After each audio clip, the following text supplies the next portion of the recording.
Ya, selamat malam teman-teman. Saya cerita sedikit ya tentang uh, apa yang kami lakukan pelayanan saya. Saya mau sharing saja. Um, saya lahir baru itu kira-kira semester 4. Jadi umur berapa ya? Udah tua banget ya? Enggak ya, saya masih milenial ya. Saya lahir baru itu semester 4. Ya, bulan Februari saya lahir baru, 14 Februari. Saya mau cerita sedikit, mungkin ada yang punya background yang sama dengan saya lebih sharing saja malam hari ini dari hati ke hati. Jadi saya dari kecil adalah seorang anak yatim. Ya, saya ditinggal ayah saya ketika saya masih sekitar 4 tahun. Dan apa yang terjadi pada saya itu membuat satu lubang di dalam hati saya yang sangat besar.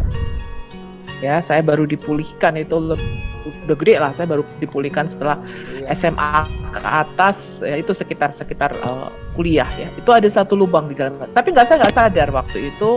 Halo, Bu. Ya, shalom. Silakan join. Nah, saya tidak pernah mengenal Tuhan pada waktu itu. Saya juga nggak tahu Tuhan itu ada apa enggak. Karena bagi saya, kalaupun Tuhan ada pada waktu itu, berarti Dia sudah bersikap tidak adil, gitu ya. Menurut saya pada waktu itu, karena saya sangat dekat sekali dengan ayah saya dan saya justru waktu kecil lebih dekat dengan ayah saya dibandingkan dengan ibu saya. Sehingga ketika pada waktu kecil saya 4 tahun saya sudah kehilangan ayah saya, itu membuat satu perubahan yang besar dalam diri saya, membuat satu keminderan yang luar biasa. Ya, jadi saya dulu orangnya mungkin kalau tidak disenggol nggak ngomong, teman-teman. Ya, jadi kalau nggak disenggol nggak ngomong tuh, diem aja ya. Mau dicubit, mau dijahatin, mau diapain, diem aja gitu ya orangnya ya. Gak bisa ngomong. Jadi kalau sekarang saya bisa berhasil di dalam pekerjaan, ya dalam tanda petik ya, orang melihat saya bisa sukses, bisa ini. Itu orang nggak nyangka, nggak mikir gitu. Karena mereka tidak percaya bahwa saya mampu melakukan itu. Karena saya tidak bisa berbicara. Nah, jadi kalau saya men-sharingkan ini karena tema malam hari ini adalah bagaimana kita menemukan identitas diri kita di dalam Tuhan. Karena saya mau saksikan bahwa kalau Yesus tidak memulihkan hidup kita, dan Yesus nggak menemukan kita, saya nggak tahu tuh apa yang terjadi sama kita.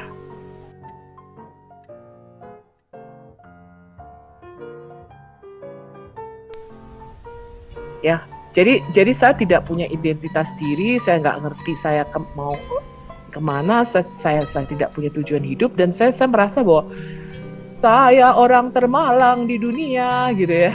Kalau ceritanya Johnny Indo nih, orang termalang di dunia ya. Nah, itu yang saya rasakan sebelum saya menemukan purpose of life di dalam hidup saya di dalam Yesus Kristus. Saya nggak kenal Tuhan, saya nggak pernah baca Alkitab. Pada waktu itu apa yang saya kalau sekarang saya flashback baru saya ngerti. Ternyata saya ada kepahitan, maksudnya ada sakit hati, ada luka di dalam diri saya. Pada waktu saya mengalaminya saya nggak tahu ya. Pada waktu saya menjalani saya nggak tahu ya. Saya pikir ya saya nggak berpikir macam-macam karena saya memang belum kenal Tuhan pada waktu itu.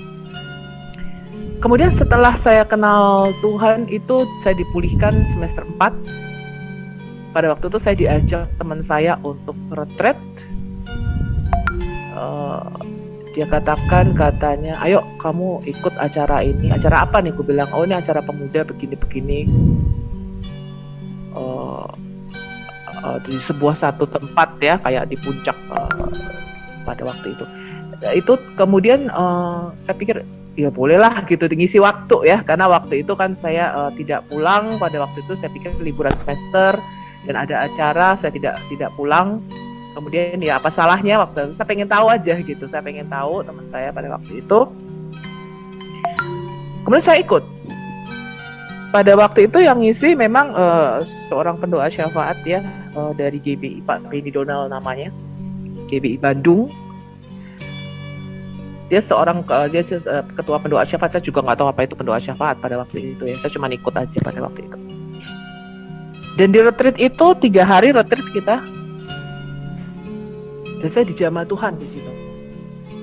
Saya dijamah Tuhan, saya lahir baru di situ. Dan saya, air mata saya keluar itu nggak bisa berhenti. Dan ternyata orang yang mengalami hal ini banyak gitu ya. Ternyata saya nggak nangis, maksudnya nggak sedih pada waktu itu. I'm not sad gitu, why I'm crying gitu ya. Pada waktu, karena gini, saya berpikir Tuhan itu ada apa enggak ya. Kalau ada, kenapa dia jauh gitu ya. Saya dulu tidak pernah tahu kalau Tuhan itu bisa bicara. That is the first time di dalam retret itu saya dengar Tuhan bicara. Dan kata yang pertama kali dia katakan pada waktu itu, anakku, aku mengasihi engkau. Dan itu di dalam roh saya begitu melonjak antara sukacita, antara full wholeness, antara penuh, dan saya nggak sedih tapi air mata tuh nggak bisa berhenti mengalir. Mau di stop itu nggak bisa. Ya, jadi kayak air drojokan sewu gitu ya. Saya mikir loh, ini kenapa sih saya nangis gitu? Padahal saya nggak sedih gitu loh. Tapi di stop itu nggak bisa. Nah itu adalah kalau orang Kristen sekarang saya mengerti namanya adalah lahir baru ya, atau newborn. Dan itu pengalaman yang luar biasa di dalam hidup saya. Kemudian saya disuruh, ayo kamu maju, kamu kesaksian begini. Kesaksian apa? Saya bilang gitu. Oh saya ngerti Alkitab aja enggak, saya bilang gitu kan. Kesaksian apa? Apaan tuh kesaksian? Dia bilang gitu kan. Terus Pak Benny Donald waktu itu menumpangkan tangannya atas saya, dan langsung pada waktu itu badan saya tuh bisa menggigil kedinginan. Kemudian Pak Benny Donald mengatakan, Roh Kudus berikan kehangatan. Itu rasa panas itu menjalar dari ujung kepala sampai ujung kaki. Langsung badan saya anget. Saya pikir, apaan nih? Gue bilang gitu kan. Karena Anda tahu GBI Betani itu kan karismatik ya. Pada waktu saya juga nggak ngerti, saya cuma bengong aja, ini orang pada ngapain gitu ya. Saya pikir ini orang kerasukan atau apa kayak gitu ya. Jadi sebenarnya Tuhan sudah bekerja di dalam hidup saya, cuma saya tidak begitu mengerti pada waktu itu. Saya pikir orang apaan sih kerasukan pada, tapi saya nggak bisa keluar dari situ karena kita retret ya. Kalau retret kan udah dikurung di situ, nggak bisa keluar kita, ya kan? Jadi saya terjebak di situ dan saya mikir nih orang pada ngapain gitu ya. Saya bengong-bengong aja dan saya duduk di belakang gitu. Tetapi ternyata di belakang pun Tuhan tetap jamah gitu ya. Saya bingung gitu ya. Dan orang bilang maju. Dan pada waktu saya bilang, katakan saya nggak mau maju. Ngapain saya maju? Ini apaan nih gitu kan? Yang saya alami. Tapi dorongan dalam hati saya mengatakan saya waktu itu maju. Kemudian saya ketemu Pak Benny Donald pada waktu itu. Dan Pak Benny, kemudian teman saya yang ngajak, saya bilang, Pak Benny Donald mau ketemu kamu. Dia bilang. Kemudian saya datang. Begitu saya duduk, Pak Benny Donald langsung ngomong begini. Saya nggak pernah kenal beliau ya. Saya nggak pernah ketemu beliau sebelum. Dia langsung ngomong gini, kamu orangnya kalau iya ngomong iya, kalau enggak ngomong enggak ya. Saya kaget. Saya bilang, iya Pak, kok Bapak tahu? Iya saya tahu katanya. Sakti banget nih pendeta, gue bilang gitu. Kok sakti banget nih pendeta bisa tahu gitu ya. Nah, di situ saya mulai diperkenalkan dengan yang namanya the gift of the Holy Spirit di situ ya, karunia roh dan sebagainya. Tapi Anda jangan heran ya teman-teman, saya baru tahu nih, memang ada dalam dunia karismatik yang memang agak aneh gitu ya. Di situ saya juga menemukan orang-orang yang dalam tanda petik aneh secara rohani ya. Jadi saya di situ pada waktu itu ketemu orang yang ngomong gini sama saya, kata, kamu tahu nggak di dalam kitab Wahyu itu ada 2 saksi yang nanti ada 2 saksi itu loh teman-teman. Kalau kita baca di kitab Wahyu Yesus meninggalkan 2 saksi, kemudian apa yang bisa menghidupkan orang mati dan sebagainya. Katanya sih banyak tafsir mengatakan tuh Elia dengan siapa Musa atau dan siapa kayak gitu. Saya nggak pernah tahu, saya nggak pernah baca, gitu kan. Dia mengatakan gini, kamu tahu nggak? Itu salah satunya saya, katanya. Saya cuma bengong-bengong aja gitu. Saya pikir, wah sakti amat nih orang ya, saya bilang gitu. Terus saya cuma manggut-manggut aja begitu ya. Oh kamu ya, saya bilang, wah luar biasa ya kamu. Wah luar biasa dong kamu ya, saya mengatakan waktu itu seperti itu. Nah itu kita akan menemukan orang-orang yang dalam tanda petik ngeroh ya mungkin ya kalau bahasanya. Setelah saya tahu, saya masuk ke gereja karismatik pada waktu itu. Kemudian teman saya mengatakan demikian, kamu nggak boleh seperti tanaman yang dicabut sini. Katanya kamu harus ditanam di satu tempat. Kalau kamu tidak ditanam di satu tempat, katanya pohon tidak bisa menumbuhkan buahnya. Oh saya bilang, oh saya ngerti maksud lo, gue mesti ikut gereja kamu. Saya bilang gitu kan, saya bilang gitu. Oh, saya bilang, ya itu nanti saya pikirkan lah, saya ngomong gitu, ya kan. Nah, tapi ketika saya ketemu waktu itu dan saya mengalami pengalaman rohani pada waktu itu, saya merasakan kehangatan di dalam hati saya, sesuatu yang experience di dalam diri saya yang waktu itu membuat saya dalam tanda petik I know what I live for gitu. I live for Jesus. Ya. Yang tadinya saya nggak punya gambaran ngapain hidup ini gitu. Ya, udah penuh sengsara, ya. Saya dulu makan juga susah. Ya, dan saya orangnya nggak banyak nuntut. Saya dari bayi, dari kecil itu nggak banyak nuntut. Jadi kalau orang tua saya mengatakan saya misalnya minta sesuatu gitu ya, minta boneka atau minta mainan misalnya begitu ya, saya nggak seperti anak lain gitu, sampai merengek, menangis, kemudian sampai berguling-guling di lantai misalnya gitu ya, saya nggak pernah. Kalau papa saya mengatakan belum punya uang gitu ya misalnya ya, nanti ya kalau sudah punya uang baru nanti dibelikan, saya diem, nggak banyak nuntut ya. Jadi itu sampai SMA pun seperti itu. Jadi kalau saya tidak diberi, saya diem. Sepatu gitu ya misalnya sampai lubang-lubang, itu baru orang tua saya tahu tuh, loh kamu kok nggak minta dibelikan sih katanya. Nah itu membuat satu lubang di dalam diri saya pada waktu itu, yang saya nggak sadari pada waktu itu. Dan pengalaman itu melekat, dan pada waktu itu saya baru tahu, dia mengatakan soft, apa yang kamu rasakan ketika kamu lahir. Saya baru tahu kalau Tuhan itu bisa bicara. Ya, kemudian saya itu pada waktu itu saya mau dikasih Alkitab sama teman saya yang ngajak saya retret ini, dan Alkitabnya sudah sobek. Kita udah ganti Alkitab beberapa kali, dan ketika saya baca, saya nggak bisa berhenti baca tuh. Saya ingat itu baca, saya rasa mulai dari kitab Daniel terus sampai Maleaki. Itu saya nggak bisa berhenti baca tuh, nggak bisa berhenti baca sampai saya baca ke Perjanjian Baru. Saya tuh bingung, kok bisa ya, kayak baca novel ya. I cannot stop reading this book, sampai bukunya sobek-sobek, sampai saya coreti, saya garisi. Dan di situ saya menemukan sesuatu yang bahwa Tuhan itu hidup, dan yang pertama kali saya temukan dia bisa bicara, karena dia bicara sama saya. Dan itu amazing for me. Karena selama ini saya tidak tahu bahwa Tuhan itu hidup dan bahwa dia bisa bicara. Nah, di situ saya mengalami sesuatu yang merubah kepribadian saya, yang tadinya saya cuek ya sama teman-teman saya. Saya orangnya cuek, teman-teman. Bahkan sampai sekarang pun kadang-kadang itu masih ya kecuekan saya itu ya. Karena itu sifat ya. Jadi I don't really care about anybody else as long as they don't hurt me. Jadi urusanmu urusan lu, urusan gue gitu. Selama kamu tidak menyakiti saya, tidak menyinggung saya tidak menyinggung kamu, I don't really care what you do. Saya nggak terlalu peduli. Saya nggak kepo ngurusin urusan orang. Itu saya. Nah, pada waktu saya lahir baru, pada waktu saya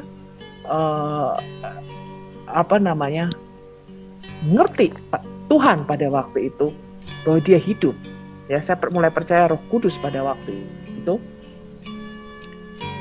saya itu bisa mulai care sama orang. Terus saya heran tuh, yang tadinya cuek sama orang, saya bisa mulai berdoa buat orang lain, berdoa buat teman saya pada waktu itu karena saya masih kuliah ya pada waktu itu, dan saya bisa berdoa untuk keluarga saya yang belum. Saya bisa berdoa, Tuhan, biarlah mereka mengenal Engkau, mereka menemukan Engkau, mereka mengenal Engkau sama seperti Engkau berikan kasih-Mu sehingga aku boleh mengenal Engkau. Dan hal pertama pada waktu itu yang Tuhan tunjukkan pada saya, dia tunjukkan di depan saya seperti layar video begitu, suatu peristiwa pada waktu itu yang saya sudah lupa, kira-kira pada waktu itu saya umur 6 atau 7 tahun, saya lupa. Suatu peristiwa dengan salah satu keluarga saya, dengan om saya pada waktu itu. Ternyata ada satu kepahitan pada waktu itu yang Tuhan mau pulihkan. Saya udah nggak ingat peristiwanya itu, saya udah nggak ingat, udah lupa, saya udah kuliah pada waktu itu. Dan itu diputar di depan saya, kemudian Tuhan mengatakan kamu harus mengampuni orang ini. Oh, saya bilang, aku harus mengampuni orang ini, saya bilang gitu. Iya, kamu harus mengampuni dia. Karena kepahitan sama orang ini membuat luka di dalam hatimu yang begitu dalam. Padahal peristiwanya saya sudah lupa. Dan saya berkatakan, Tuhan, aku tidak sanggup, tapi aku mau kalau Kau suruh aku mengampuni orang ini. Aku mengampuni dia, Tuhan. Ya, dan itu membebaskan saya dari satu rasa sakit selama bertahun-tahun karena kehilangan ayah saya pada waktu itu. Ya, pada peristiwa saya sudah nggak ingat loh itu. Tapi karena itu di flash sama Tuhan di depan mata saya, baru saya ingat, oh iya, saya pernah ngalami ini ya. Ini membuat satu luka di dalam hati saya. Dan Tuhan mengatakan kamu harus mengampuni orang ini. Dan lucunya ya, sekarang sih nggak begitu ini lagi ya, namanya orang baru lahir baru. Kalau saya ngeliat orang itu, saya tuh bisa begitu mengasihi orang itu, saya heran. Tapi kok rasanya tuh pengen meluk, kok rasanya pengen, kamu udah kenal Yesus. Padahal saya dulu ya, berkali-kali Tuhan manggil saya ya. Saya kalau didekati orang gitu ya, kemudian orang itu bertanya, kamu sudah kenal Yesus belum? Gitu ya. Ini orang fanatik banget sih, saya bilang. Usah terlalu fanatik lah. Ya. Itu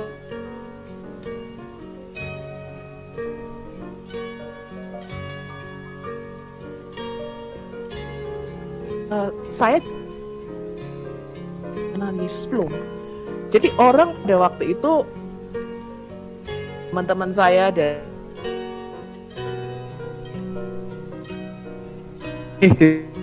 ya. Nah, ada satu pengalaman rohani yang saya mau sharingkan sama teman-teman. Habis itu kita akan buka sesi tanya jawab. Bahwa sampai saat ini ya, saya saat ini juga berdoa. Jadi Tuhan itu tidak pernah berhenti bekerja di dalam setiap poin di dalam hidup kita. Tetapi kalau kita tidak punya pengalaman pribadi dengan Tuhan, itu bukan kekristenan.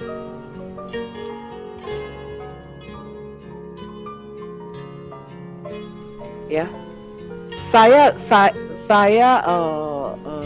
mungkin saya mau cerita dua. Saya disembuhkan dari satu penyakit yang pada waktu itu orang ngomong tidak bisa.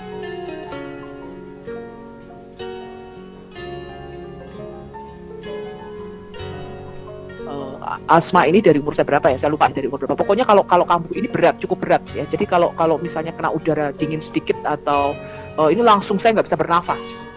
Ya, langsung tercekik, nggak bisa bernafas. Saya sudah bolak-balik masuk rumah sakit karena asma ini, dan dokternya udah paham banget. Ya udah paham banget, asma lagi, kambuh lagi gitu kan. Jadi kalau kena debu sedikit nggak bisa, langsung sesak nafas, kena udara dingin nggak bisa. Jadi asmanya adalah nokturnal. Nokturnal itu artinya kambuhnya tiap malam ya, tiap jam 2-3 pagi itu mesti asmanya kambuh. Dan itu kalau sudah kambuh itu sakitnya luar biasa, nggak bisa bernafas ya, bisa sampai merangkak. Kalau kita minum obat tablet seperti itu, saya minumnya udah 2. Dan itu membuat jantungnya berdebar, karena itu kan memperlebar pembuluh darah pada waktu itu. Terus saya mikir gini waktu itu, Tuhan, kok kan Kau akan bisa sembuhkan segala penyakit Tuhan. Aku sudah melayani Engkau, dan aku sudah lihat, aku percaya gitu. Tuhan itu katanya di dalam Alkitab ngomong mencelikkan mata orang buta. Kamu bisa mentahirkan orang kusta, ya, dan aku melihat sendiri kesembuhan yang Tuhan berikan kepada orang lain. Aku melihat sendiri. Dan saya ngomong sama Tuhan, penyakit asma ini sebenarnya gampang buatmu Tuhan. Kalau Engkau mau sembuhkan aku, gampang. Manusia ngomong aku tidak bisa sembuh dan aku harus tergantung obat seumur hidupku. Tapi kalau Engkau mau, Engkau sanggup sembuhkan aku. Di waktu itu saya sudah pakai yang semprot tuh, ya, obat yang disemprot kemana-mana sudah harus bawa itu karena asmanya sudah berat sekali. Saya pikir begini, kalau memang Engkau mau mati, kalau mati lebih baik aku mati daripada aku tersiksa seperti ini dengan sakit penyakit ini. Tapi kalau Engkau mau aku sembuh dan Engkau mau aku melayani, Engkau memberikan tujuan di dalam hidupku, aku akan melayani Engkau. Karena aku nggak bisa melayani Engkau dalam kondisi aku kena sakit penyakit seperti ini. Manusia ngomong aku harus tergantung obat seumur hidup aku, aku nggak mau. Kemudian Tuhan ngomong, kamu percaya aku bisa sembuhkan? Dan saya bilang, iya aku percaya. Aku percaya engkau bisa sembuh, saya bilang. Karena Alkitab mengatakan engkau sanggup, engkau tabib yang ajaib, engkau sanggup. Ini penyakit ini kecil buat engkau Tuhan, aku bilang. Kalau engkau mau, engkau bisa sembuhkan aku. Terus Tuhan ngomong gini, kalau engkau percaya, kenapa engkau masih minum obat? Dan pada waktu itu saya baru tuh obat semprot. Onjet kalau pakai obat tablet, saya pakainya obat semprot. Saya buang obat saya itu, padahal saya masih beli baru, itu harganya cukup mahal pada waktu itu. Saya bilang, oke, saya percaya, saya bilang. Dan pada waktu itu hanya sekali sesak, saya bilang saya tidak mau pakai obat, saya hanya minum teh anget manis pada waktu itu. Dan saya bilang, saya percaya Tuhan sembuhkan. Dari sejak detik itu sampai sekarang, saya tidak pernah lagi kena asma. Ya, saya ke Jepang pada waktu itu dan ke Eropa pada itu musim dingin ya. Kalau itu sana salju, itu kalau saya nggak usah salju teman-teman. Udara dingin sih naik ke puncak, baru naik ke puncak, atau misalnya kalau di Jawa Timur kita naik ke Batu ya. Baru masuk kotanya aja udara dingin, itu saya sudah sesak napas. Ya, ini sampai saya ke salju. Kalau sekarang saya kalau pasang AC itu AC-nya udah paling dingin teman-teman. Ya kalau dulu, jangankan AC paling dingin teman-teman. Ya nggak usah dingin banget, itu jam 2 pagi saya sudah nggak bisa nafas tuh, karena kedinginan. Jadi puji Tuhan, ya, dan beberapa kesembuhan lainnya. Tapi itu yang saya mau katakan bahwa Tuhan yang kita sembah adalah Tuhan yang hidup. Dia sanggup mengubah hidup kita. Ya, dia sanggup memberikan satu purpose atau tujuan yang baru di dalam hidup kita. Nah, sekarang bagaimana kita tahu panggilan Tuhan di dalam hidup kita? Kita from the moment pada waktu saya masuk di dalam pelayanan, pada waktu itu pelayanan kami di Betani adalah pendoa syafaat. Dan saya nggak kenal apa ini sih, ini pelayanan apa nih kayak gitu ya. Saya tidak begitu kenal pelayanan ini. Tapi kemudian God give me a purpose in my life, yaitu misi dan penginjilan.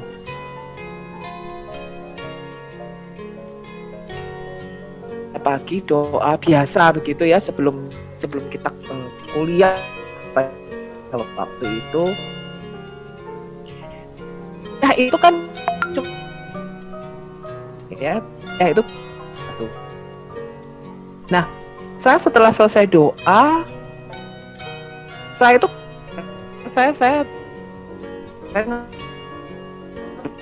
baru sampai tak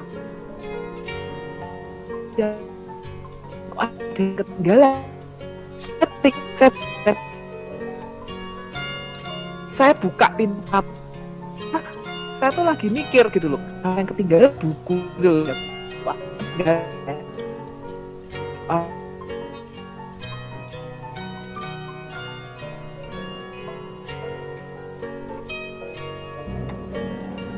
Bu Sofi, suaranya putus-putus. Kayaknya kita kehilangan Bu Sofi nih. Iya, suaranya putus-putus. Ya, kita tunggu ya. Dia itu ya kenapa suka putus-putus ya dari kemarin Ya begitu. ada connection error. Ntar kita tunggu Ibu Sofi untuk masuk lagi. Silakan Bu Sofi, Oh ya, ini udah kembali. dibuka dulu mic-nya Bu.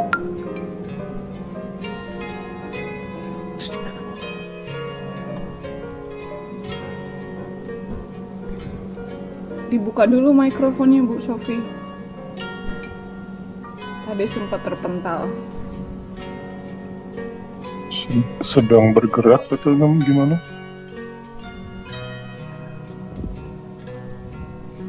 Bu Sofi, Haleluya.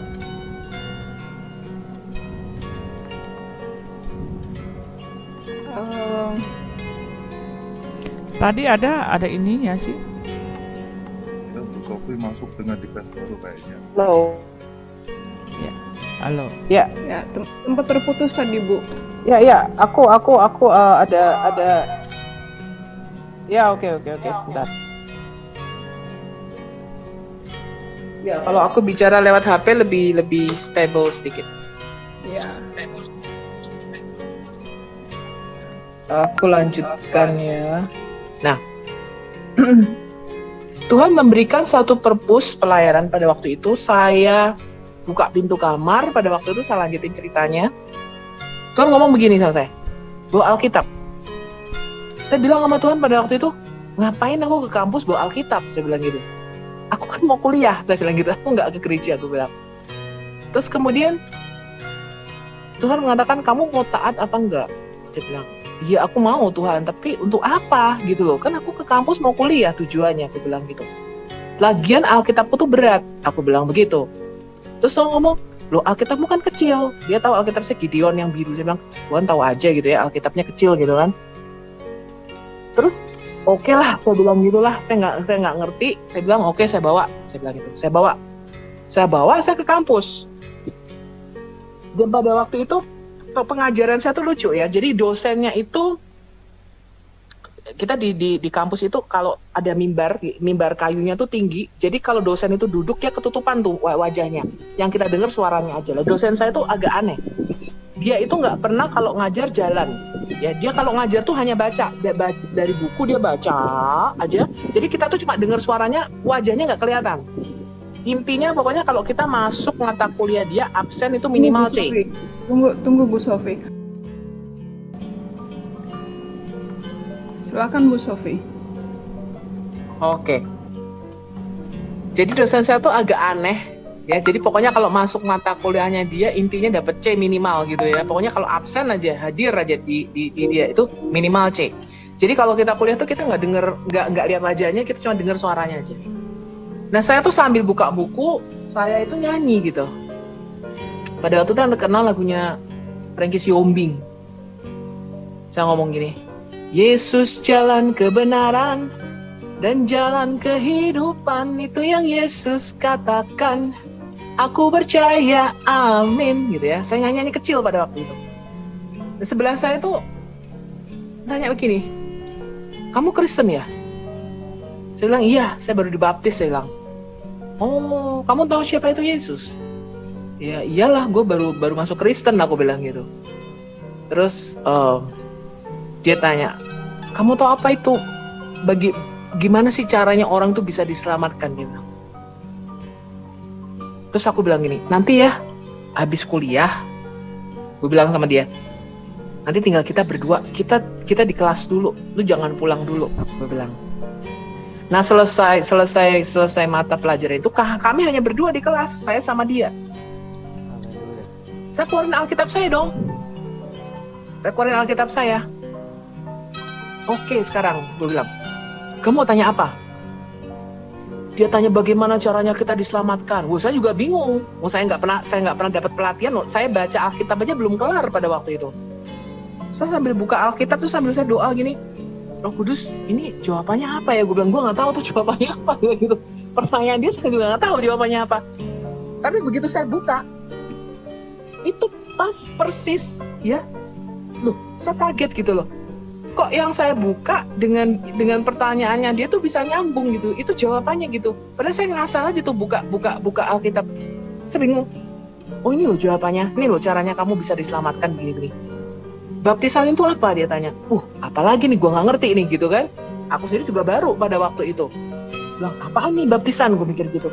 Wah, Roh Kudus jawabannya apa gitu ya. Saya buka lagi. Kok bisa pas?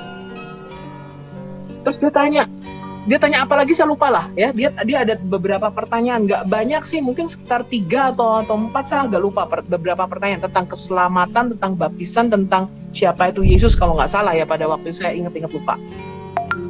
Cuman semua yang dia tanya ini tuh saya juga baru baca ayatnya pada saat dia tanya. Jadi ayat yang saya baca itu baru saya baca pada waktu itu. Kok bisa pas gitu loh dengan pertanyaan dia gitu loh. Jawabannya itu saya juga heran. Saya mikir gini. Saya bilang, kamu ini dipilih Tuhan loh, gue bilang. Kenapa? Karena aku tidak pernah disuruh Tuhan bawa Alkitab ke kampus kecuali hari ini, gue bilang. Tuhan ada rencana buat hidup kamu nih. Terus dia bilang, lu mau gak ikut aku ke kebaktian pemuda pada waktu itu? Kamu kebaktiannya di mana? Di sini, gue bilang. Apa harus di gereja itu? Oh enggak, gue bilang gereja nggak menyelamatkan. Jadi pada waktu itu saya walaupun nggak pernah dapat training apa-apa, saya ngerti bahwa gereja itu tidak menyelamatkan, saya bilang.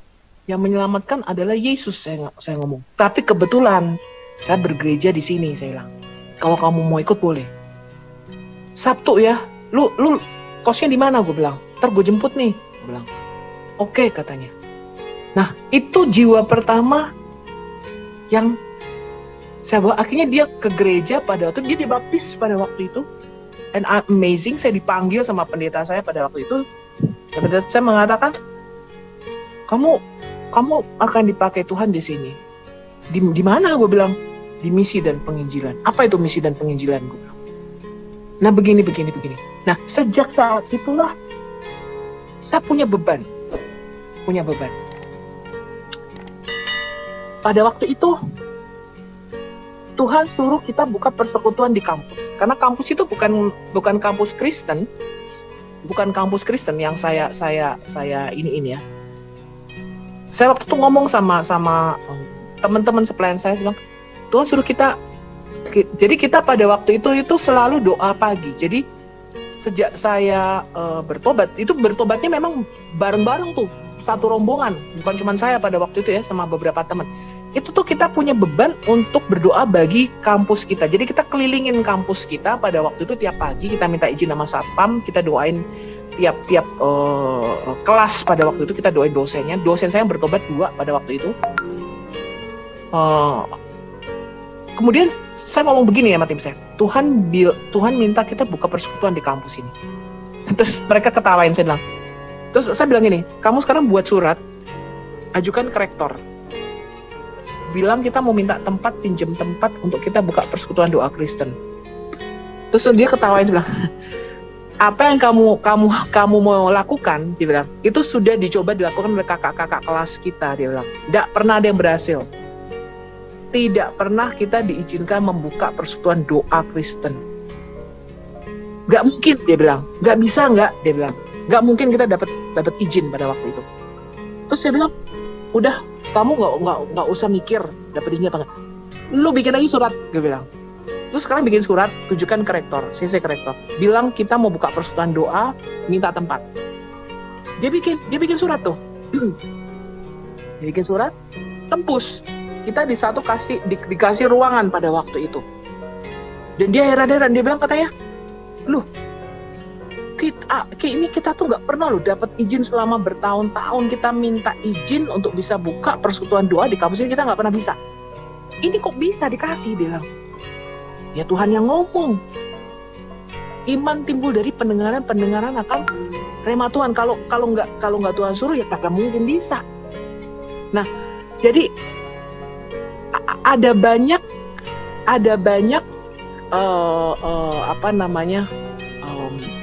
orang Kristen yang saya temui ya. Jadi kalau saya misalnya memberikan testimoni atau kesaksian, kok lu bisa sembuh sih dari sakit ini gitu ya? Gimana caranya lu sembuh? Gue berdoa, aku bilang gitu. Tuhan sembuhin aku. Walaupun mereka orang Kristen, mereka nggak percaya. Nah inilah yang dikatakan oleh di dalam Alkitab kita, dikatakan ini. Mereka beribadah. Mereka beribadah secara lahiriah, mereka beribadah ya, mungkin rajin ke gereja dan sebagainya. tetapi mengingkari kuasa daripada ibadah itu. But they don't believe in the power. Mereka nggak percaya ada kuasa di dalam ibadah kita. Ya, mungkin kita tadi kita beribadah dengan menyanyi. Anda percaya nggak? There's a power in the praise or worship. Ada kuasa di dalam pujian kita. Pujian kita itu, kalau kalian tahu, menggoyangkan sesuatu di dalam roh, yang in the spirit, yang mungkin kita nggak ngerti. Nah, banyak orang Kristen yang Alkitab katakan secara lahiriah kita beribadah, tetapi kita mengingkari kuasa daripada ibadah itu. Kita mengingkari kuasa daripada doa itu. Jadi our worship, our pray, don't underestimate it. It has the power. Ya, jangan pernah Anda remehkan kuasa daripada doa. Alkitab berkata doa orang benar, jika didoakan dengan yakin, besar kuasanya. Sekalipun kita bukan Elia, karena Alkitab mengatakan Elia aja manusia biasa. Elia manusia biasa sama seperti kita. Dia berdoa dengan sungguh-sungguh 7 kali, langit tertutup. Gak ada hujan. Ketika dia berdoa lagi, langit terbuka, langit kebuka. Oh, luar biasa ya kuasa daripada doa kita. Nah, jadi ada banyak ketika kita beribadah, kita nggak sadar. Ada kuasa di dalam, misalnya perjamuan kudus. Perjamuan kudus yang kita ambil, partake of the body of Christ. Ketika kita mengambil bagian dari tubuh Kristus, kita harus menyadari there's a power. Di situ ada kuasa kesembuhan, ada kuasa pemulihan di situ, teman-teman. Ya, dan Tuhan pulihkan hidup kita secara luar biasa, terutama dalam hal ekonomi. Ya, saya nggak pernah kurus kering kelaparan walaupun makan tahu tempe. Zaman kuliah saya cuma makan tahu tempe, tapi nggak pernah kurus tuh, saya juga heran, dan nggak pernah mati kelaparan. Ya, even makannya cuman sederhana, bahkan kadang-kadang Indomie ya. Kalau kalian tahu anak kuliah tuh apa sih? Seleraku Indomie ya. Jadi kalau udah tiap tanggal 15 saya udah sudah persiapan Indomie pada waktu itu. Kenapa? Karena kalau duitnya habis gue masih bisa makan gitu loh. Ya, ada Indomie, ada beras lah pokoknya. Ya. Dan itu saya alami hari-hari itu. Tetapi Tuhan tidak pernah berdusta. Ya, Tuhan tidak pernah. Jadi firman itu harus kita alami.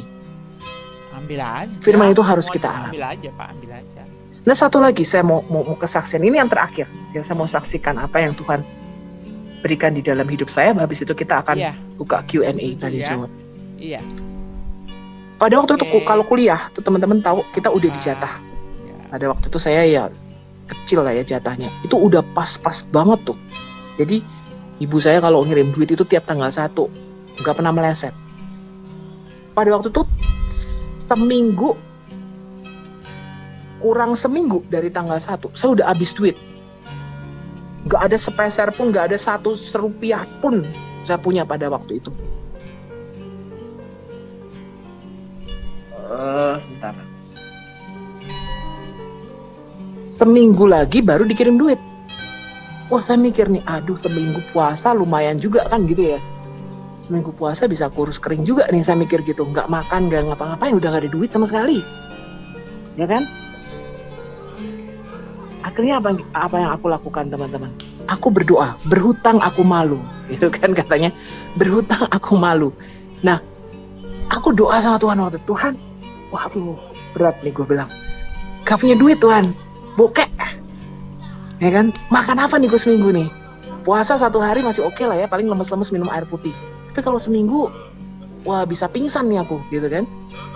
Gak ada makanan, terus aku mau makan pakai apa? Belum nih kalau gereja pakai duit siapa nih, gue bilang gitu. Gak ada transport, gak ada duit transport, saya bilang gitu. Terus saya doa. Tuhan bilang ini, buka Matius 6. Hal kekhawatiran.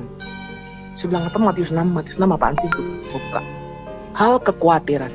Janganlah kamu khawatir apa yang kamu makan, minum, pakai. Ya. Salomo bla bla bla, itu Yesus ngomong dengan begitu indahnya ya. Salomo dalam kemegahannya tidak pernah berpakaian seindah bunga bakung ya. Dan burung di udara kagak menabur bisa tidak menuai, Tuhan beri makan ya. Ini kalau nggak nabur makanya jadi nggak nuai ya. Burung di udara tidak menabur, tidak menuai, Tuhan kasih makan katanya. Tetapi kamu carilah dulu kerajaan Allah dan kebenarannya, maka semuanya itu akan ditambahkan kepadamu. Amin, gue bilang. Gue percaya, gue nggak mau khawatir. Terserah Tuhan, mau mati-matilah. Ya, tahu nggak teman-teman apa yang terjadi pada waktu itu? Terjadilah apa yang dialami oleh Elia, yaitu diberi makan burung gagak. Jadi pada waktu itu tiap hari nih, ada teman yang selalu datang ke kos saya ngasih makanan. Dia bilang gini, Sof, gue bilang, ya kenapa? Gue bilang, lo udah makan? Belum, gue bilang gitu. Gue tadi beli makan, gue inget lu loh, katanya. Ini gue bawain lu makanan. Wih, puji Tuhan lu inget, gue bilang. Yuk kita doa bareng yuk makan. Makan. Terus ada temennya masak. Padahal ini orang terkenal pelit nih, Dia ngomong gini, kita waktu itu ngekos rame-rame. Dia bilang gini, Sof lu udah makan? Belum, gue bilang gitu. Ini gue masak nih hari ini, makan bareng yuk. Tumben bayar nggak nih? Gue bilang, lu kan biasanya ini banget lu. Enggak, gratis nih, gue makan masak banyak banget, kelebihan. Makan yuk, makan bareng. Selama seminggu itu teman-teman, saya itu ada aja yang ngirim makanan ke rumah dan ada aja yang ngasih antar jemput gereja. Saya waktu itu hampir tidak ada di kos. Jadi kalau saya setelah lahir baru ya, saya itu dari Senin sampai Senin hampir tiap hari di gereja. Kadang-kadang karena kita kalau pendoa itu kadang-kadang dia jaga menara ya. Kalau di Betani Anda tahu, itu kadang tugas malam tuh. Kita misalnya tugas jam 12 sampai jam 3 pagi gitu ya doanya. Dan itu kita nginep di gereja. Jadi tiap hari. Ya, jadi teman-teman saya suka ngomong, kamu datang dan pergi sesuka hatimu gitu. Karena nggak pernah di kos. Saya nggak pernah di kos. Ya, dan saya hampir nggak pernah belajar loh teman-teman. Makanya saya aneh tuh, bisa lulus kuliah itu aneh. Kenapa? Gue nggak pernah belajar. Kok bisa lulus gitu tuh? Anehnya di situ. Karena saya tiap hari setelah saya mengalami Tuhan lahir baru, saya kagak pernah di kos. Tiap hari pelayanan di gereja. Ya, jadi setiap hari saya pulang pergi itu cuma kos gereja gitu terus. Apalagi kalau minggu, ya minggu kita ada ibadah sekitar 3 kali, itu udah full tuh dari pagi ya sampai sore kita di gereja terus. Nah, pada waktu itu ya teman-teman, saya mengalami penyataan Tuhan luar biasa tuh. Setelah lewat 1 minggu saya baru sadar, gue kok nggak mati kelaparan ya. Ternyata Matius 6, hal kekhawatiran bahwa Tuhan akan mencukupi segala ini nyata loh. Gue bilang, ini firman ini hidup. Tuhan Yesus ngomong begitu tuh ternyata beneran loh. Gue bilang gak main-main nih Tuhan ngomong gitu. Gue ngalamin nih Matius 6, hal kekhawatiran. Ya, Matius 6 ayat 23. Dan aku cerita sama temanku pada waktu itu, aku bilang, gue udah tahu nggak lo, gue udah seminggu nih kagak punya duit lo.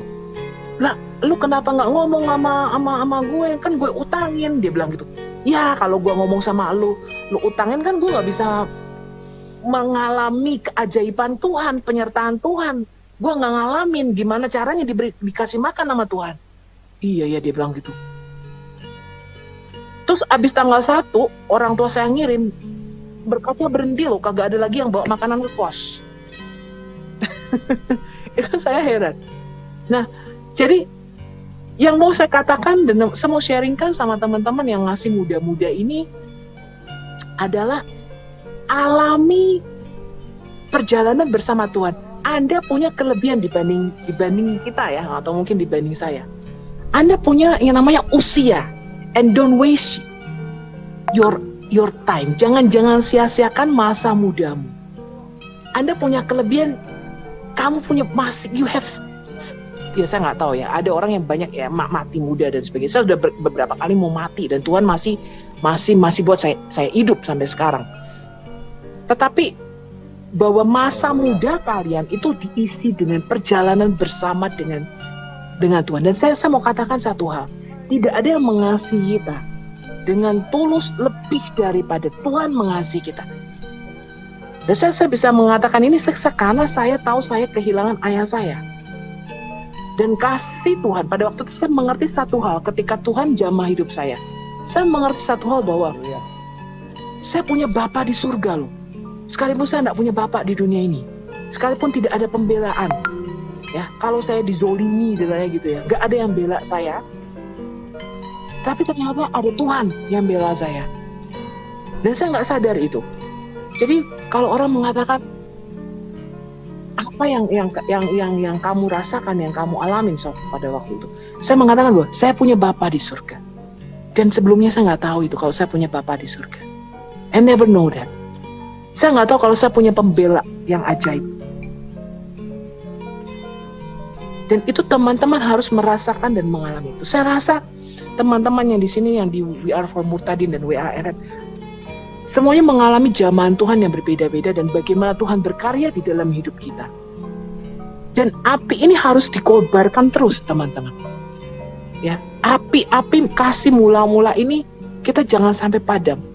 Ya, kalau kita kehilangan itu, saya merasakan kalau kita kehilangan, kita jauh dari Tuhan, kita tidak ada api lagi untuk menginjili orang, kita tidak ada api lagi untuk memberitakan firman Tuhan, habis hidup kita. We have no purpose. Kita nggak punya tujuan hidup lagi, hambar. Karena hidup ini bukan cuma sekedar kita cari duit. Hidup ini bukan sekedar kita cuma belajar. Tapi hidup ini exciting. Tuhan membuat hidup ini bisa bergairah karena kita ada api yang menyala untuk kita bisa menjangkau orang lain untuk kamu sudah kenal Tuhan. Ya. Jadi saya pada waktu memang mau diusir sama keluarga saya pada waktu saya bertobat. Dia bilang, ngapain sih lu ikut apaan nih? Ikut sekte apa? Dia pikir ikut hal-hal yang aneh. Dia bilang. Saya bilang, enggak lah. Kamu lihat aja buahnya, saya bilang. Apa aku jadi makin baik? Apa aku jadi buruk gitu kan? Saya ngomong pada waktu itu, ya. Dan keluarga saya akhirnya dijamah satu-satu. Ibu saya pada waktu itu belum kenal Tuhan juga. Dan akhirnya dia mengalami perjumpaan pribadi juga dengan Tuhan. Dia mengalami sendiri perjalanannya bersama dengan Tuhan, ya, pada waktu itu. Dan saya bersyukur sekali. Dan kita bisa berdoa untuk keluarga.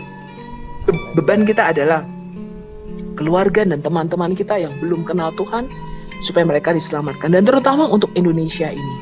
Jadi sekarang kita punya beban dan punya hati karena kita punya visi untuk Indonesia ini. Nah, apa hubungannya ini dengan kaum Muslim, teman-teman?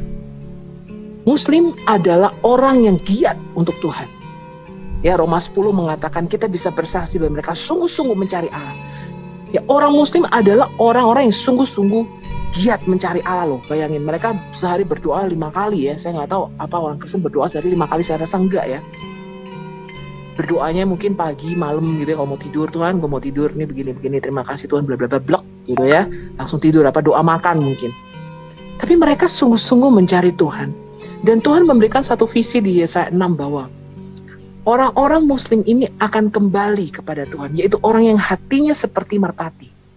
Dan ini yang kita doakan, sebab mereka sungguh-sungguh mencari Tuhan. Dan saya percaya, saya aja yang nggak terlalu sungguh-sungguh mencari Tuhan, ya, saya nggak sampai tuh saya mencari Tuhan gitu, misalnya saya kemudian bersemedi atau berdoa atau menyingkirkan diri, enggak tuh, saya nggak kayak gitu tuh.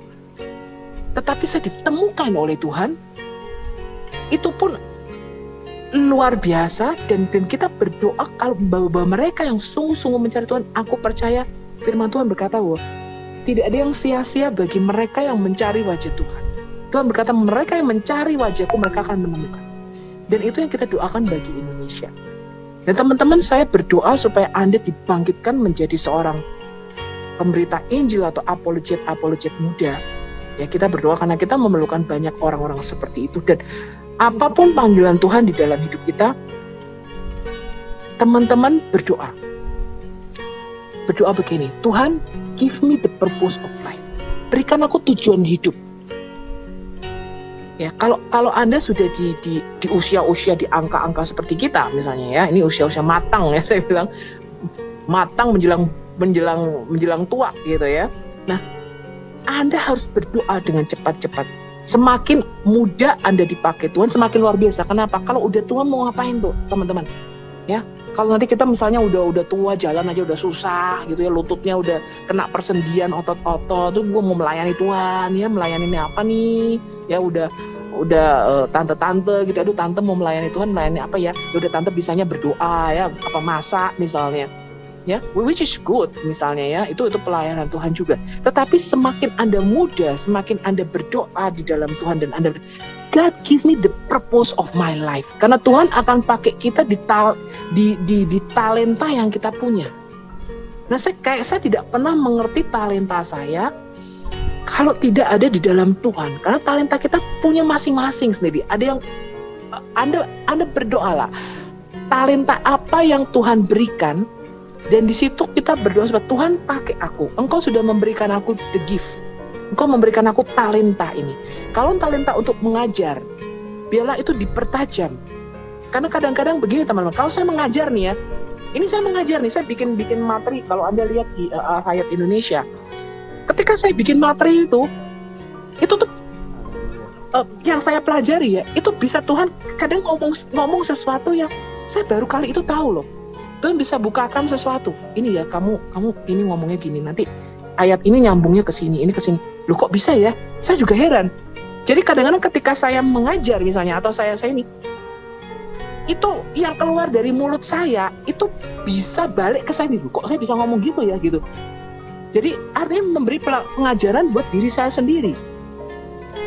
Dan saya berdoa, karena saya baru masuk dunia apologetika ini, 3 tahun ya, nggak mungkin 2 tahun saya baru aktif ya, tahun kemarin sama tahun ini ya mungkin ya, lebih banyak aktifnya. Sebelum itu saya lebih banyak belajar. Saya memang suka belajar, saya sangat suka belajar.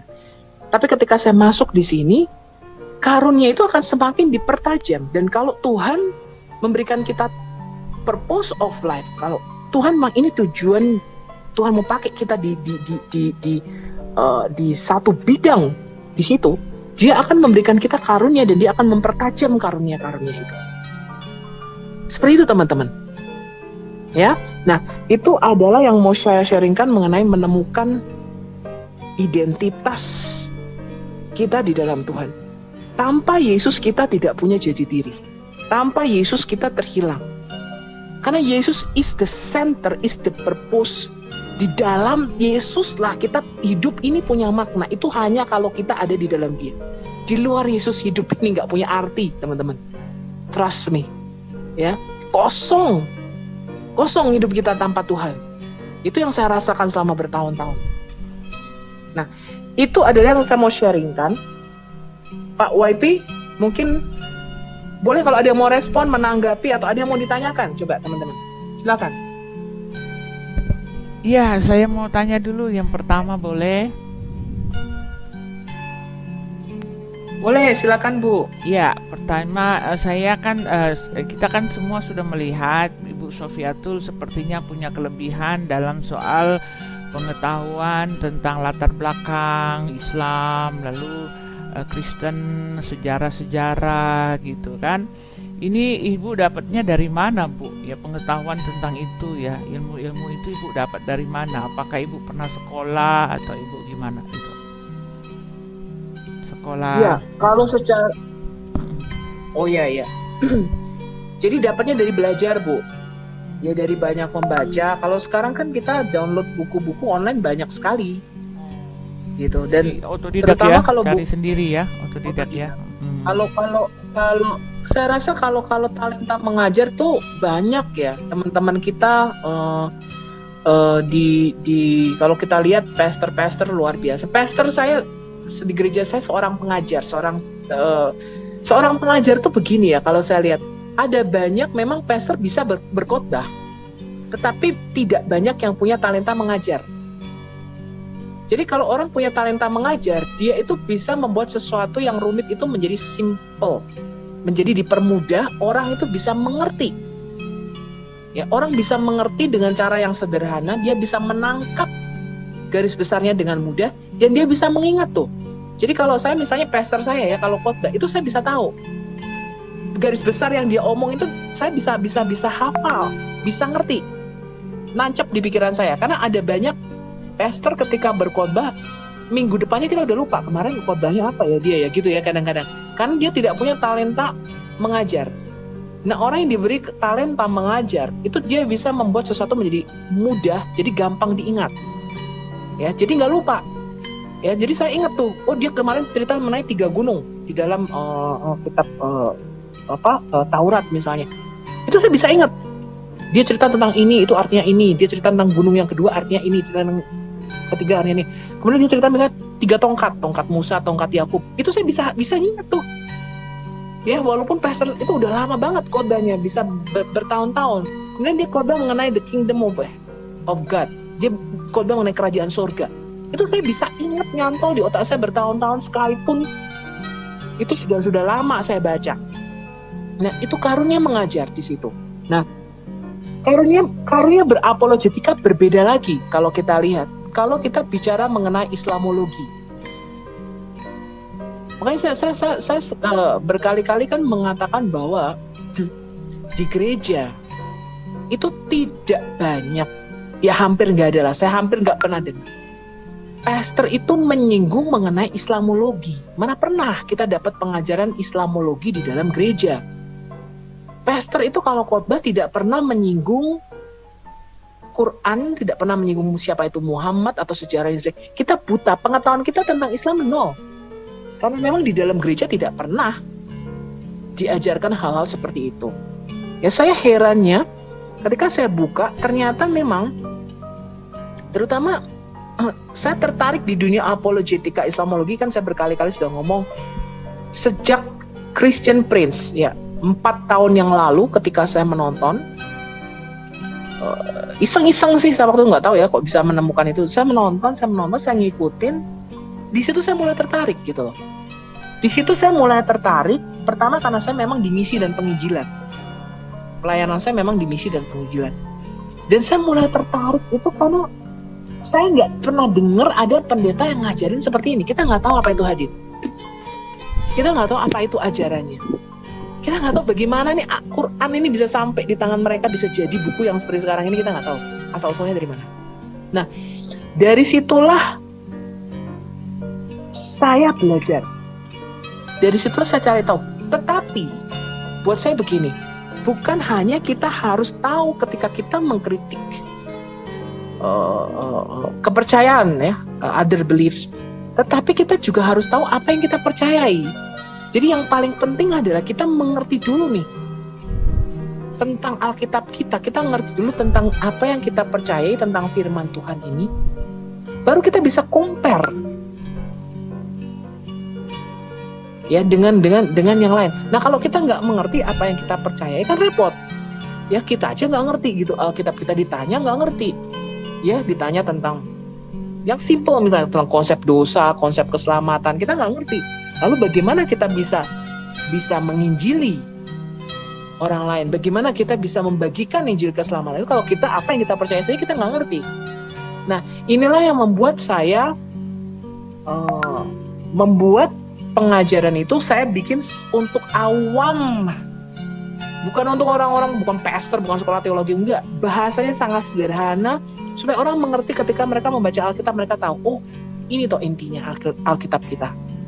Garis besarnya mereka bisa melihat itu. Nah, itu yang saya lakukan dan itu yang saya buat. So I make everything simplified. Saya membuat menjadi lebih gampang dan lebih mudah untuk bisa orang awam memahaminya. Karena misalnya kalau ditanya ya, saya mengajar di guru agama. Jadi ini adalah salah satu perkumpulan guru-guru agama Kristen yang nanti dipersiapkan untuk mereka dilempar ke SMA, SMP, sekolah-sekolah untuk ngajar agama. Pertanyaannya simple aja. Injil Markus itu yang nulis siapa? Injil Matius itu siapa yang nulis? Mereka nggak ngerti. Markus siapa yang nulis? Matius siapa itu? Lukas itu siapa yang nulis?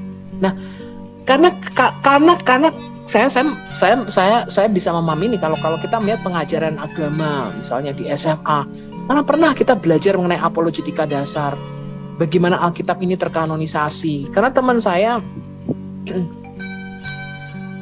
sekalipun dia dari keluarga Kristen ya, dan sudah puluhan tahun jadi Kristen ya, dia baru sadar, dia baru tahu gue ke Yerusalem malah gue bisa murtad nih katanya. Enggak murtad sih, sampai sekarang dia masih Kristen gitu dia. Saya bilang, lo kenapa lo murtad? Dia bilang, gue baru tahu kalau Alkitab itu yang nulis manusia katanya. Lah, gue bilang, kok kamu pikir Alkitab itu turun dari surga? Gue bilang, yang nulis manusia lah.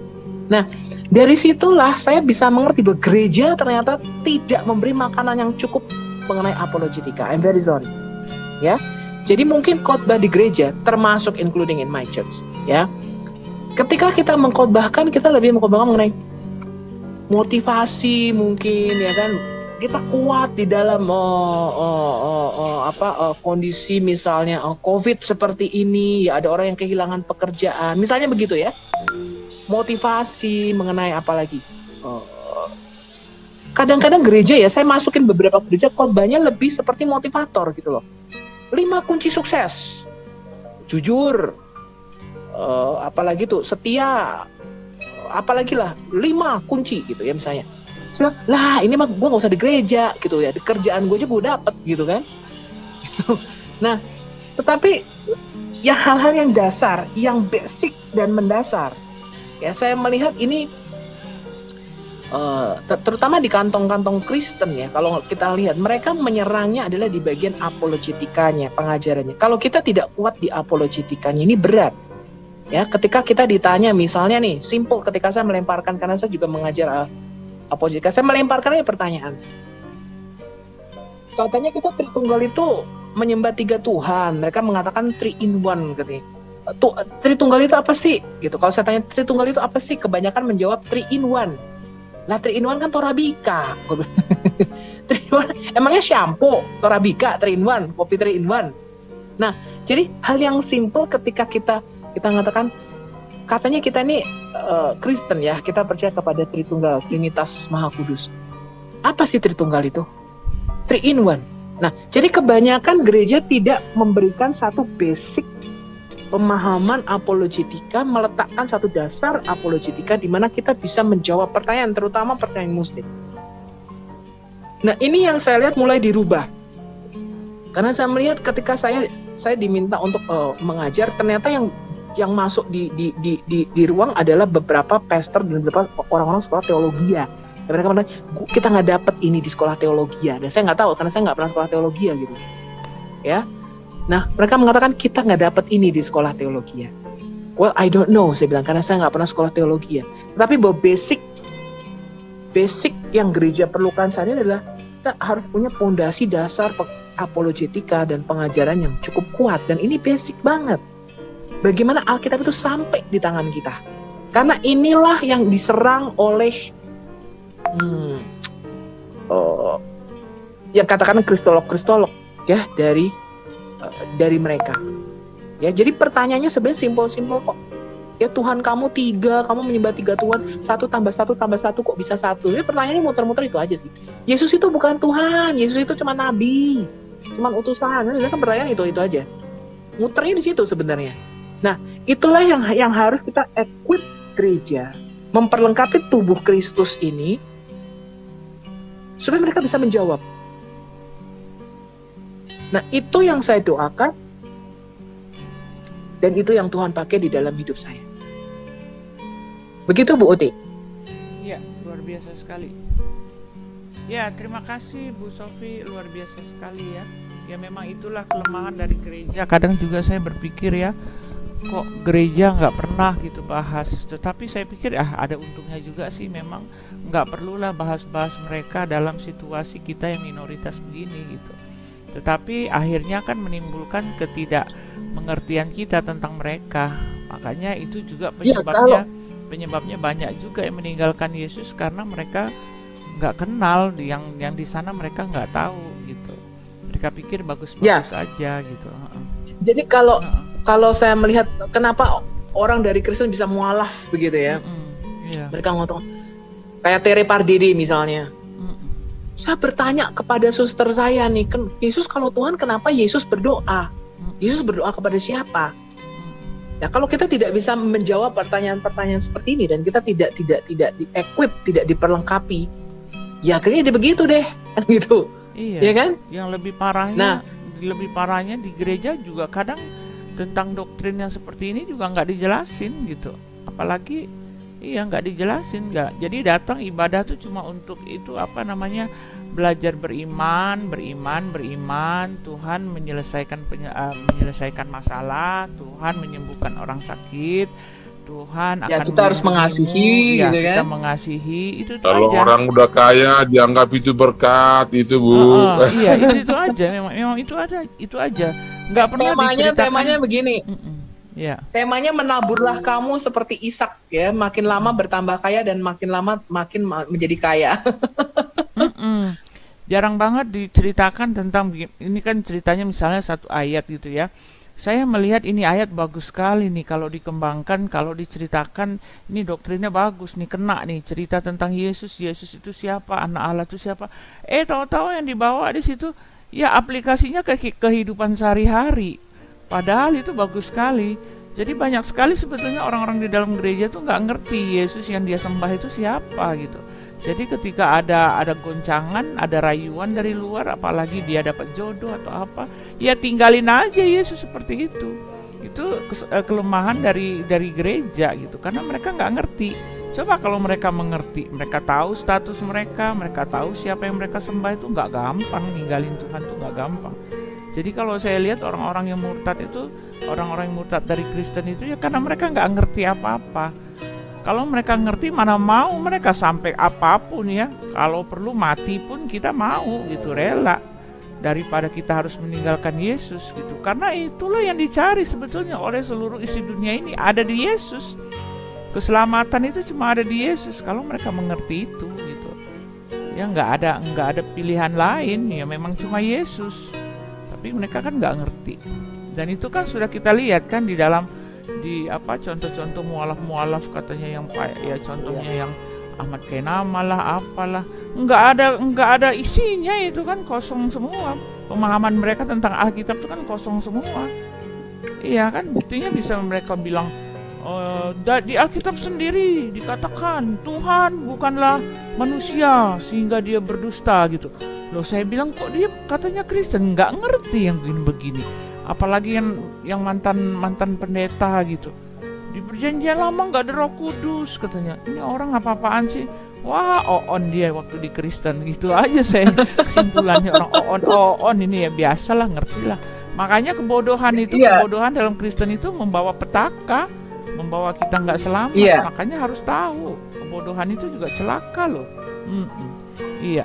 Iya, jadi kalau kita makanya Christian Prince selalu mengatakan demikian. Saya ini melakukan apa yang gereja tidak bisa lakukan.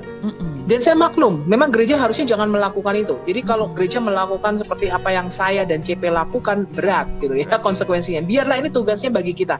Tetapi paling nggak gereja mengajarkan dasar-dasar apologetika. Misalnya menjawab mengenai konsep Trinitas, konsep Tauhid, ya, menjawab mengapa Yesus disebut anak Allah, ya, karena mereka akan mengatakan, lo Allah kok beranak, terus kita nggak bisa jawab. Iya. Coba kalau anda lempar nih ya, misalnya di jemaat nih, karena saya udah mengajar ya, saya udah mengerti. Kita ngomong begini nih, lo Allah kok beranak sih? Masuk akal nggak sih lo Allah bisa beranak? Mereka nggak bisa jawab loh. Iya ya, kenapa Yesus disebut anak Allah ya? Nah, ini kan yang harus kita latih, kita equip mereka. Maksudnya, apa sih kenapa Yesus disebut anak Allah? Ini kan harus kita equip, gereja ini kan harus kita latih untuk menjawab hal ini, gitu loh maksud saya. Ya, nah untuk yang Islamologi, untuk panjang itu tuh serahkan ke kita, karena ini adalah sesuatu yang memiliki resiko.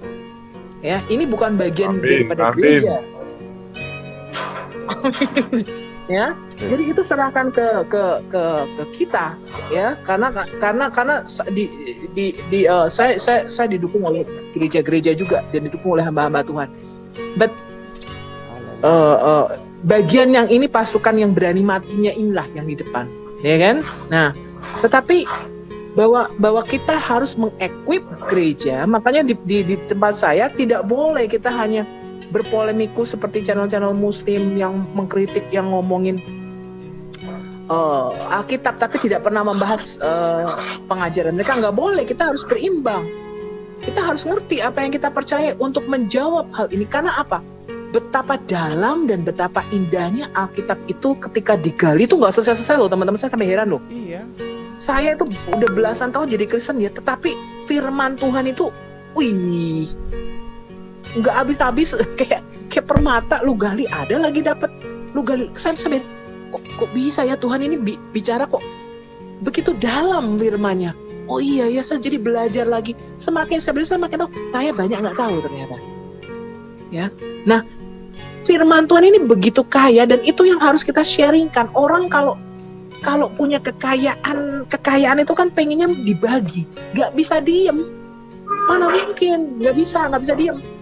Kita punya duit aja pengennya di-sharingin, pengennya ngebeliin orang lain, pengennya ngasih hadiah. Nggak tahu saya kalau orang pelit ya, pengennya nraktir orang.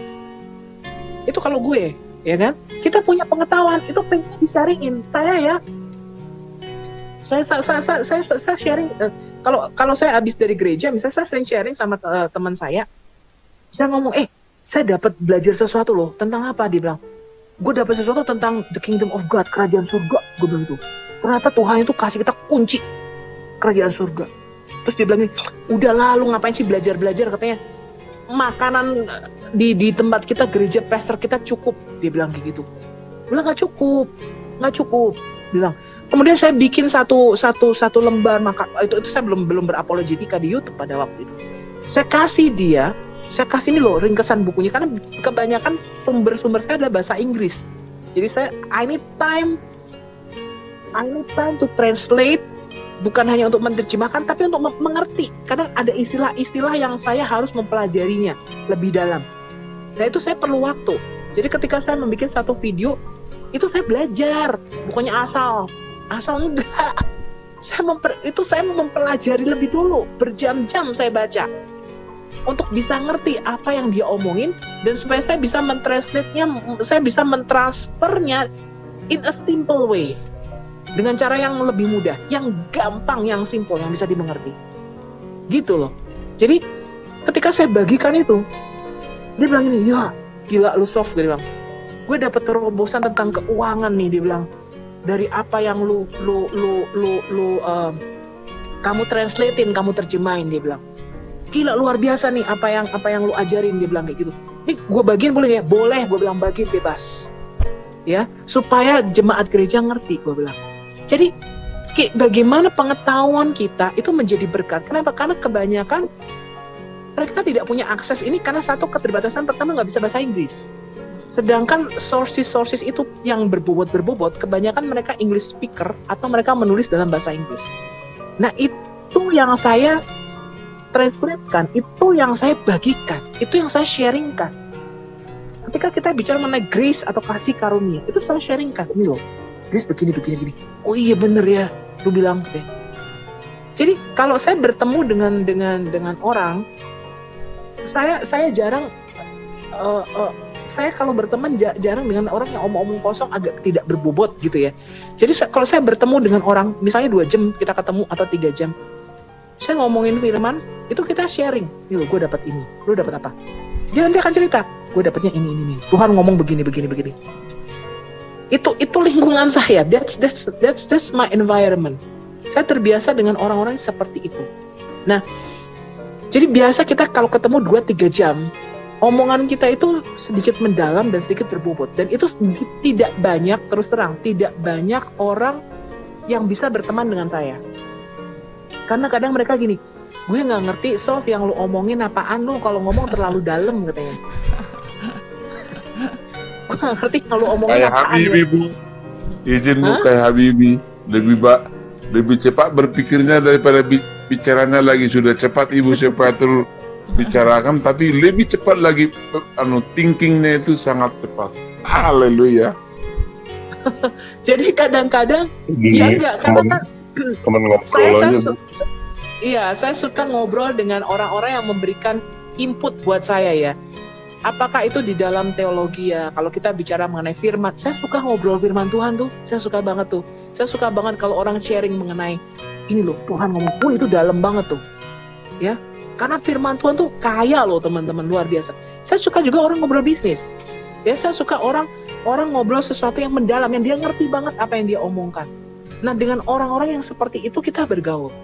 Tapi kalau ada yang ngomong, ada orang ngomong kosong begitu ya, itu agak kurang matching sama saya. Biasanya tuh ya gimana ya, kayak kurang match gitu kalau saya ngomong. Paling ya saya ajak makan gitu lah, saya ngajak ngobrol gitu. Tapi kalau dengan orang yang berbobot gitu ya omongannya, itu saya ajak keluar, makan yuk, makan sama gue, ngobrol. Ngobrolnya bukan ngobrol soal fashion, bukan ngobrol soal film.